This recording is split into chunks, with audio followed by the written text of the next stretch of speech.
금천문화역사 포럼에서는 현대사를 정말로 살아오신 금천의 여러분들을 모시고 마을의 기록들 그리고 남겨야 될 이야기들을 듣고 있는 시간을 마련했습니다. 35년이라는 기간 동안을 식민 통치를 당했죠. 그 당시 나라를 위해서 목숨을 바쳤던 사람들은 찾아원속을 다 버리고 자기 가산을 다 팔아서 만주로 망명하고 이런 데 가서 그 독립운동을 전개했던 것이죠. 참으로 치열한 그런 그 노력을 한 것입니다. 메가더라고 하는 그러니까 미 군 사령관이죠. 사령관이 1945년 9월에 인천으로 들어오면서 포고문을 발표했는데 그 포고문 내용이 이렇습니다. 1항에는 남학은 나의 관할 지역이다. 2항에 들어가서는 모든 공직자나 사적인 모든 직업을 가지고 있는 사람들은 그 자리에 다시 복귀해라.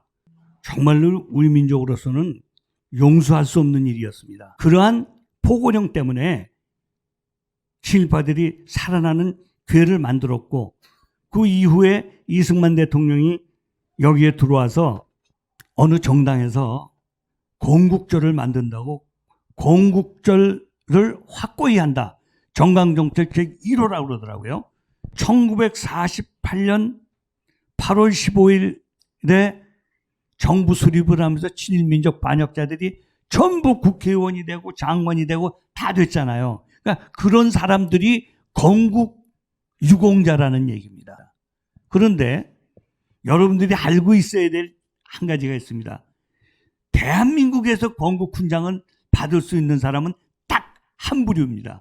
독립유공자들이. 그런데 1948년 8월 15일에 정부를 수립할 때 거기에 참여했던 사람에게 건국 훈장을 준다 그러면 친일민족 반역자와 독립유공자가 똑같은 반열에서 건국 훈장을 받고 그들도 건국 유공자로서 독립유공자와 같은 반열에 있게 되는 것입니다. 이게 말이 됩니까? 민족 정기를 갈아먹고 친일민족 반역자들을 두둔하고 역사를 왜곡해서 정말 이 세상에 나라를 배반하든 민족을 배반하든 돈하고 권력만 잡으면은 민족 반역자도 애국자로 둔갑하고 떵떵거리면서 영원히 살 수 있다는 이런 부정적 가치관이 이 땅에 뿌리내려진다면 우리나라의 미래는 없습니다. 그래서 여러분들과 함께 친일민족 반역자를 70년이 지난 오늘까지도 청산해야 된다고 말하는 우리 독립진영의 의지를 여러분들이 함께 같이 해주셨으면 하는 그런 마음이 간절한 것입니다.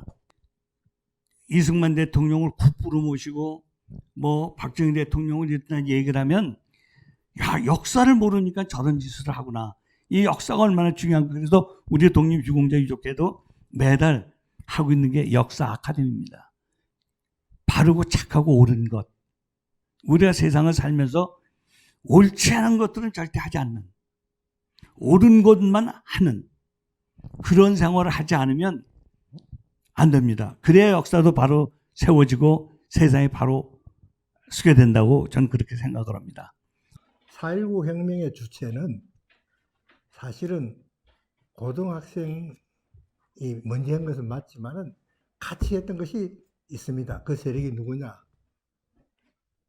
노동자와 도시빈민입니다. 그 당시 아까도 제가 마산 사태 때 부상자 수가 얼등히 많았다는 것도 나오는데 그것이 통계적으로 나오는 것이 돌아가신 분 수유리 국립묘지 가서 보시면 알겠지만은 가장 많은 사망자가 근로자 도시빈민들이었습니다. 그래서 도시빈민이라고 표현하는 것은 그때 경찰들이 사망자를 조사했을 때 항상 지급단을 넣습니다.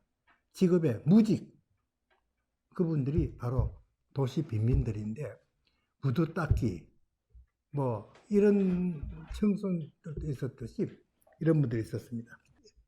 나치 정권은 합법적으로 독재했어요. 법대로 했어요. 근데 왜 비난받습니까? 정의에 반하기 때문에. 자유당 때 만든 방공법, 5.16 군사정권이 만든 국가보안법, 이 법들도 실정법입니다. 이런 법들도 나는 라두부르가 설파했듯이 정정한 민주주의가 되려면 법 만능이 되어서는 안 된다. 법은 최소한의 약속이어야 된다. 나는 이렇게 생각을 합니다. 그것도 4.19 혁명이 우리에게 던져준 그런 교훈이라고 생각합니다. 우리 대한민국은 세계 10대 경제 부국 중에 하나입니다. 이 반동아리, 난 이 나라가 세계 10대 경제 부국 중에 하나입니다. 그런데 이 나라에 과연 이 국민들이 국가의 위상만큼의 어떤 삶의 질, 행복의 질을 가지고 있느냐. 우리 사회에 청산되어야 될 이 세력들을 청산하지 못한 난 그 결과라고 봅니다. 재벌들, 그리고 어쨌든 법의 약점, 법의 어떤 사각지대를 찾아가지고 부를 충족하는 이런 것들이 정당화되었던 겁니다. 먹을 게 없어가지고 세 가족이 자살을 한다. 지금 음식 쓰레기가 그냥 넘쳐나는데 라면도 못 먹는 가정이 있다. 이러면 문제가 됩니다. 혁명이 왜 일어나는 줄 아십니까? 불평과 불만 때문에 하는데, 공정이 무너진 사회에 공정이 무너지게 되면은 사회정의가 무너지고, 사회정의가 무너지게 되면은 사람들에게는 이른바 악밖에 남는 게 없습니다. 그것이 혁명으로 나타나는 것이 바로 민중혁명입니다. 그래서 4.19가 던진 우리 정의, 평등의 메시지, 이거는 공정이 무너진 오늘 우리 사회 현상으로 이렇게 봐야 됩니다. 제가 참 죄송한데 저도 어렸을 때 이승만 박사를 존경했습니다.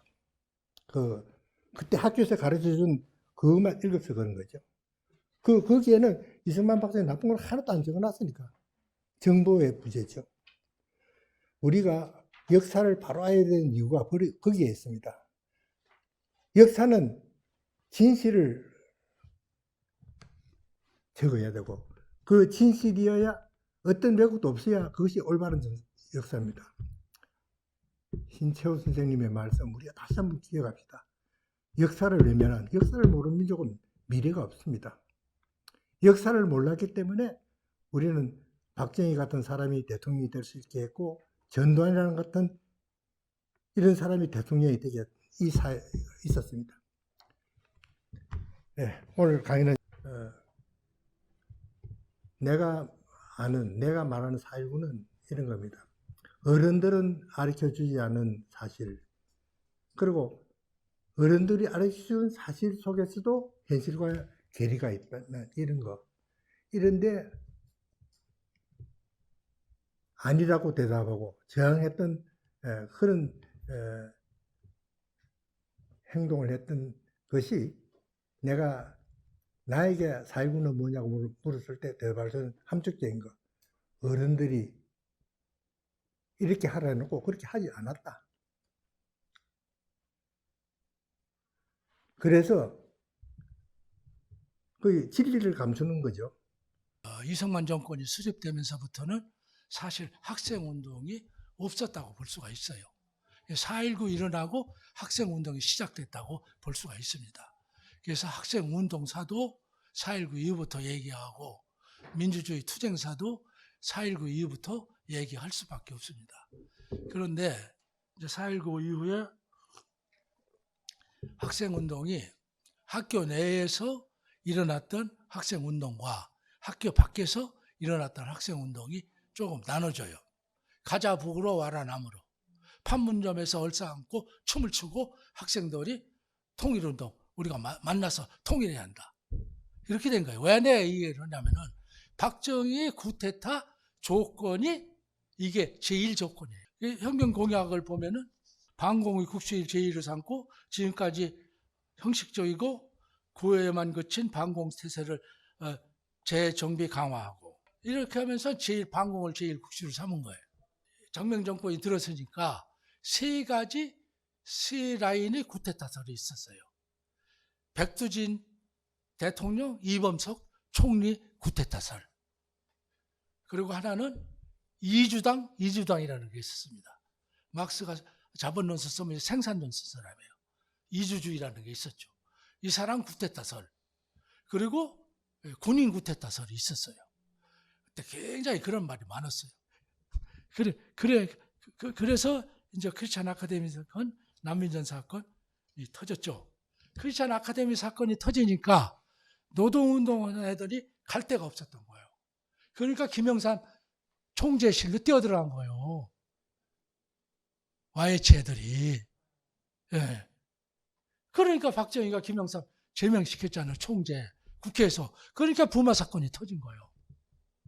그러니까 김재규가 차지를 하고 박정희 쏴 죽인 거라고. 그러고서 이제 전두환이가 정권 잡은 거죠.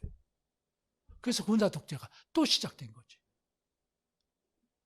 그런데 이제 엄청나게 이제 군사 독재 반대 투쟁 오니까 이제 그때 이제 80년 봄이라고 하는 게 있잖아요. 서울역에서 대대적으로 뭐 조금 느슨하게 할 때 이제 80년 봄 하면서 그때 이제 나는 잡혀 들어가서 그때 광주 교도소에 있었어요, 내가. 거기서 당했어, 그거를. 하루는 막 총소리가 나고 교도소에서 헬리콥터가 떴다 내렸다 하고 교도관들이 전부 군복으로 갈아입고 소재들 있잖아요, 밤날로 애들이. 걔들 다 철수시키고, 야, 이거 남북 전쟁 났나 보다. 이제 죽었다. 철수하면서 우리는 그 사상범들은, 긴급조치고 사상범들은 감옥소 안에 감옥소가 따로 있잖아요. 특사라고. 거기 가도 있거든. 철수하면 그거 다 죽이고 가거든. 이제 죽었다고 발발발 떨고 있는데 헬리콥터가 뜨더니 삐라를 뿌려. 근데 삐라가 나풀나풀 해가지고 변소 창문 앞에 떨어졌어. 그걸 누가 얼른 봤어. 그랬더니 이혜성 헌법 계엄사령관이 폭도들이여 진정해라 어쩌고저쩌고. 남북전쟁 이제 살았다. 그러고 거기서 사는 거예요. 그래서 우리 민족까지 위대한 민족이 없어요. 3.1운동 같은 게 일어난 나라가 어디 있어요? 4.19 같은 게 일어난 나라가 어디 있어요? 6.3, 6월 투쟁, 광주 민주화 투쟁, 촛불. 그래가지고 정권을, 역사를 바꿔나갔잖아. 이제 우리 힘 가지고 38선에서 사설을 했는데 내가 그러지 말자고 그랬어. 수십만이 그냥 넘어가자 얘기요. 그냥 넘어가 쏴 죽여. 내가 제일 먼저 죽을게. 나 살 만큼 다 살았어. 어떻게 하냐? 한 인간이 자식을 못 버리라고 지 땅에서 인종을 이렇게 만들어 놓고 있고 우리가 이렇게 지금 살고 있단 말이에요. 70년을 이런 놈의 역사가 어디 있냐고.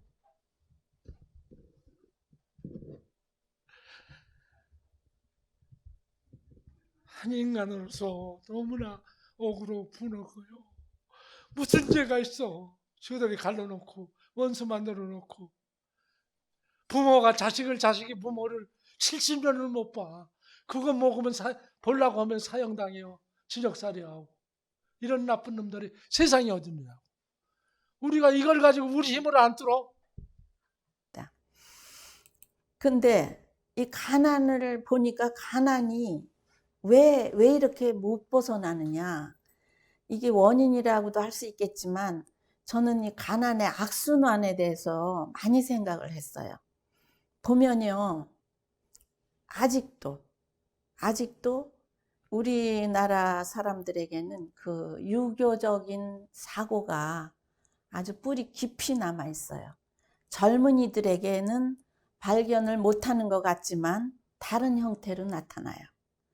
그래서 이 유교적인 사고가 결국은 좋은 면도 있지만 거기에서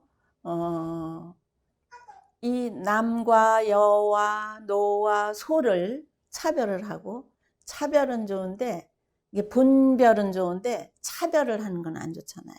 이게 분별이 아니고 차별이 돼버리고, 그 다음에 물질적인 부유, 또 빈곤한 사람 엄청 차별해요. 학력이 있는 사람, 없는 사람 엄청 차별해요. 그래서 이런 차별적인 사고가 결국은 가난한 사람들에 대해서 편견을 가지게 되고, 그분들이 일어날 수 있도록 그 힘을 주지를 못했다는 거. 그게 이제 저는 그 악순환의 고리라고 보고요. 그런 도시 빈민촌이 서울시 변두리만 해도 뭐 100개가 넘는다는 그런 그 당시의 이야기들이 있었습니다. 그러나 지금은 그 자리에 지금 아파트가, 고층 아파트가 들어서고, 외면으로 볼 때 굉장히 어려운 분들이 없어진 것 같지만 그렇지는 않습니다.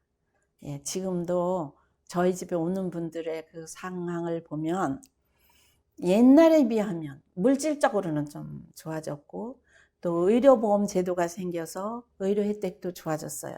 그런데 그 어려운 분들에 대한 시선은 아직도 크게 변하지 않고 있다는 거.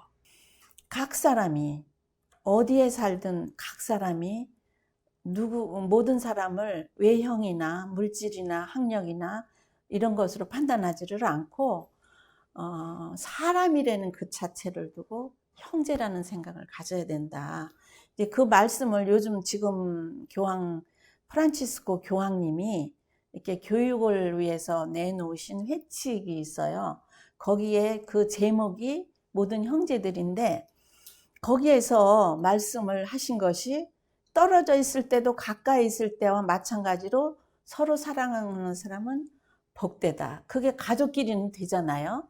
요즘은 모르겠어요. 가족끼리도 안 된다 그러는데, 떨어져 있어도 가까이 있는 사람, 가까이 있을 때와 똑같이 서로 사랑할 수 있는 사람은 참 행복한 사람이다. 제가 전반적인 잘 모르는 내용을 말씀을 드렸고요. 이제 그동안 직접 회장을 역임하시면서 느끼신 점도 굉장히 많으실 거고, 실질적인 얘기를 좀 해주실 우리 역대 회장님들을 소개하겠습니다. 우선은 최연남 저희 회장님이십니다. 그다음에 박양희 회장님이십니다. 네, 반갑습니다. 네, 박정숙 회장님이십니다. 네, 저희 그 구체적인 사업에 대한 희노애락을 말씀해 주실 세 분 회장님을 모셨고요. 이 중에 초창기부터 제일 봉사를 많이 해주신 최연남 선생님으로부터 우리 학교를 주변으로 해서 여러 가지 얘기를 좀 들어보도록 하겠습니다. 오랫동안 살구와 함께 지내오면서 여러 가지 많은 것을 배웠고, 또 그 기쁨으로 지금까지 건강하게 잘 지내오고 있었습니다. 이제 살구 여성회 하면 김주숙 교수님을 빼놓을 수가 없는데, 아까 이은자 회장님께서도 말씀을 하셨지만, 김주숙 교수님은 한신대학교 사회복지학을 가르치셨지만 본래는 사회학 전공이시고, 거기 사회복지학은 복지 자격이 없으시면서도 교수를 하실 수 있었던 유일한 사례가 아닐까 싶어요. 우리 사단법인 비영리법인인 살구여성에는 어머니가 배워야 가정이 행복하고 지역이 살기 좋아지는 비결이라고 하는 것을 이미 알고 있었던 것 같아요. 그래서 살구 여성회와 함께한 이들이 잘할 수 있는 프로그램을 먼저 만들고, 그 프로그램을 통해서 프로그램이 또 낳는 그런 방식으로 이어져 갔고, 또 지역사회 조사나 의식조사, 욕구조사를 통해서 노인복지, 무료급식 분포 및 욕구 조사를 통해서 또 공중화장실 조사를 통해서, 어린이 놀이터 조사를 통해서 필요한 프로그램을 찾아다니며 다양한 교육활동을 운영을 해왔습니다. 이불 빨래가 버리고 다시 사다 드리고 싶어. 이거는 이불이라 볼 수가 없어요. 그런데 그분들은 오히려 자기 물건에 대한 애착이 엄청 강하셔요. 아무리 정말 버리게 생긴 거라도 그거를 버린다거나 새로 사드릴게도 안 해요. 아니라고, 그거 달라고. 그래서 그거를 한 7번 정도 빠니까 솔직히 집에 이불 빨래 일주일에 한 번씩 안 하잖아요. 저 일주일에 한 번 안 해요. 철 아마 바꾸지 않을까 싶어. 근데 그분들 빨래를 일주일에 한 번씩 해드린 거예요. 일주일에. 어머, 나중에는 우리 회장님이랑 저기들, 어머, 이거 이불 새로 사셨어요? 빨래가 색이 나는 거야. 그래가지고 그거를 그렇게 계속 일주일에 한 번씩 빠르니까 그랬던 빨래가 새거가 된 거예요. 저희는 2007년도에 금천에서 무료급식을 운영을 시작을 한 거예요. 근데 그때 당시는 지금이야 정말 얼마나 감사하고 구에서 모든 지원이 많이 이렇게 되고 있잖아요. 왜 그냥 식자재는 다 구에서 해주니까. 근데 그때 당시는 아무 데서고 후원이라는 걸 받질 않았어요. 그러니까는 어떻게 했냐면 각자 집에서 어느 분은 막 교수님은 집에서 국을 한 통 끓여 오신다거나 또 뭐 다른 선생님들은 뭐 호박나무를 해온다거나 또 뭐 다른 반찬을 집에서 각자 반찬을 한 가지씩 해와서 이렇게 시작이 된 거예요. 어르신들이 아무리 어느 곳에서 좋은 걸 해드린다고 해도 내가 거동을 할 수 있고 내가 갈 수 있는 거리야지 이용을 하지, 접근성이 안 좋으면 아무리 좋아도 그거를 이용을 못 하셔요. 이거 밥집은 접어야겠습니다. 이게 돈 되는 사업도 아니고 봉사자들도 어렵고 이게 정말 너무 힘들고 하니까 밥집은 하지 맙시다 한 거예요. 그래서 교수님이 한 날 저한테 이 밥집을 접어야겠는데 당신하고 나하고 두 군데를 한번 가봅시다. 그래서 이제 소망하고 지금 이제 한울교회라고, 한울교회, 우리가 월수금 할 때 한울교회는 화요일하고 토요일 날 했어요. 그러니까 월화수목금토가 다 되는 거야. 그래서 한울교회하고 가보자고. 그래서 왜 그러냐 했더니 이거를 접는데 우리가 그분들에게 우리 오시는 분들을 다 수용을 할 수 있는가? 그러면 우리 접자.